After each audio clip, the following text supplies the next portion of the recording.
Alright, figured it's time for another little quick update. Been working on this tail panel and the inside of the trunk area. About ready to weld the hinge brackets for the trunk and the mini tubs next. So the outside, these brackets got welded, by the way. Stitched all the way across here, spot well filled there. And what I had to do was bend these straight and then reflange them out. The other option would have been to cut these front flanges and lower them and re-weld them. I just went ahead and did this method. But anyways, I also spot welded these here to make sure they were to the solid to the frame flanges for the rear frame rails. Also, these weren't welded previously. I welded these on the bottom, these here, same thing back here, this bracket here, that. I still have to fix this. I hammered this back out. This is actually still out a little bit right here. I don't know if you can see that bulge, no pun intended. But that's actually the frame replacement that I put in. This is up against the frame rail now. Frame rail literally rides this little gap. So after going back and reviewing the things, apparently they say that running this, I was thinking I had DSE mini tubs. These aren't DSE or Detroit Speed. The frame rail mods are Detroit Speed. I don't remember who I got these from. It could have been CJ pulling. Oh, I doubt they were CJ, but I can't think of the other seller. It's not Mustang Depot. It might be Mustangs Unlimited or something like that. But anyways, they're one of the mini tub kits that have the flange that weld up to the stock outer. So here's my huge gap I was talking about. The tub will push out a little bit to be able to close that gap some, but I'm gonna probably still end up having to put some metal there to fill in the gap. I haven't quite decided how I'm gonna do that. I don't know if I'm gonna put a piece of wire, get a wide piece of round stock and like feed it in around that and then weld both sides to kind of fill it in, or if I want to make an L bracket and use like a shrinker stretcher to make it all the way around this curve, or if I'm just gonna stitch weld the sections that are close, or what. This here I gotta fix though. I don't like that. It's not staying. That's not satisfactory at all. It's hammered out right here because the bolt on the underside, if I get done tripping over this air hose, so this bolt on the underside hits. I had to hammer this out with a sledgehammer because of this bolt. I don't know if you can see that, but yeah, that's. So that is touching the trunk area. I want to fix that to where it's not so close, because the only way to put it in right now is to hold the nut up in place and then feed the bolt in.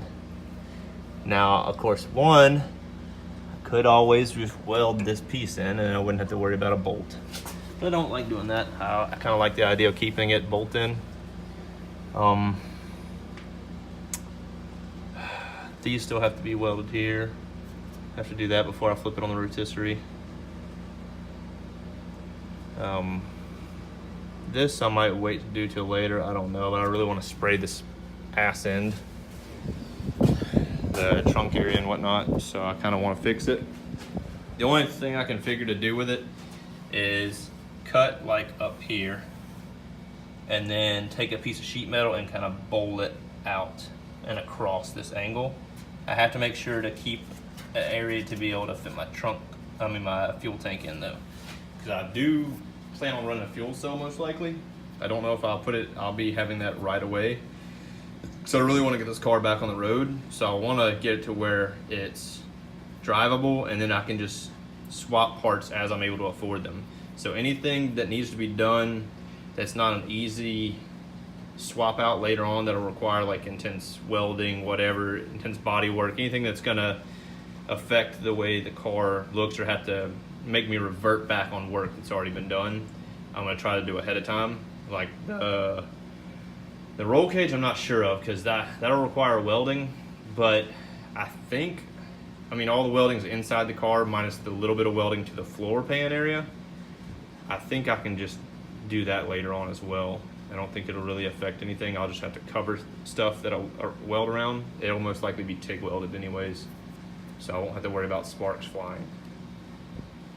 But anyways, so you see these, I flanged these, tech screwed them down. I'm gonna go dig out my trunk hinges and bolt up my trunk hinge to this so I can test fit to make sure it's right before I go welding this in place. You can already see this one that I tech screwed. Obviously there's not a hole all the way through because it was off and we had to adjust already. So once it screwed down, it didn't pull tight and it wanted to like kick it angled weird. So I think they're fairly straight now. This one actually might, it looks like it actually might be kicked this way too much. Let's see, is this one the same way? That one looks fairly straight. So this one over here, I'll probably have to adjust even more so. Probably have to flex this out a little bit more anyways. I don't know how much flex they have once you put the hinges on. They might have a little bit of play anyways, but I'm probably gonna have the hinges and trunk on and latched down, or at least held down in place before I even weld those. I'll probably spot weld them with the trunk on and everything to make sure they're where I want them to be.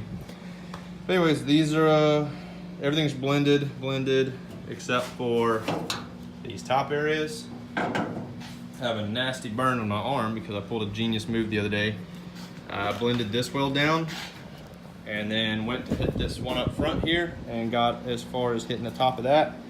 And I set my arm right down on top of this hot weld and burnt the piss out of the inside of my arm. So I have a nasty blister, scar, scab, whatever, in the process of healing still. But everything's blended except for, you know, these, the ones I just welded, that little lip and that little lip, and these corner pieces, and also started the welds up here and up here, and I welded inside of here, which you probably can't see because of the light. There we go. You can barely see right there.